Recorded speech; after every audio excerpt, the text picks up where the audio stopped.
Imalizia vidokezo mtazamaji kwamba familia zaidi ya 1000 kutoka wadi za Irimani, Sala na Madogo kaunti ya Tana River wamepokea msaada wa chakula ili kujikimu wakati wanaposhuhudia uhaba wa chakula kutokana na ukame eneo hilo.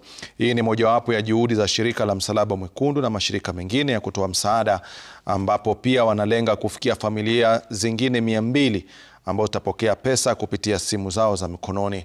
Aidha, idara mbalimbali za serikali pia zimehimizwa kujitokeza na kusaidia kabla hali kuwa mbaya zaidi. Mwaka hii mvua imekuwa kidogo na watu hawajalima. Sasa shida mingi. Hii tumeshukuru hii chakula leo ambao wametuletea, lakini bado shida iko ukame zaidi. Tusaidia tena tuongezee ingine.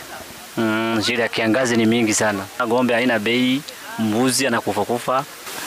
Tunasihi mashirika mengine haswa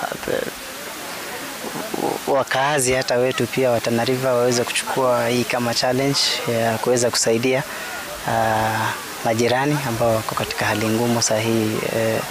Ukame umezidi, na hii ni katika ile plan yetu ya operation yetu ya drought ambayo tumeanzia huko sehemu ya Irimani jana, na tutakuwa hapa for the next 2 days Sala na Madogo, na bado tunaangazia kufikia sehemu zile zingine pia, na tungependa tu kusihi other partners. There are many ways that tunaweza support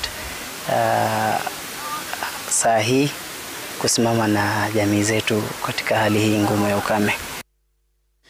Na mtazamaji, na baada ya vidokezo hivyo tunachukua mapumziko, tukirudi moja kwa moja katika mahojiano yetu ya siku tukiwa na wageni studioni ili kuzungumzia mustakbal wa chaguzi zinazokuja, tukiangalia uchaguzi ndogo. Kwa ufupi, tunapiga kurunzi katika chaguzi ndogo zilizofanyika hapa nchini Kenya.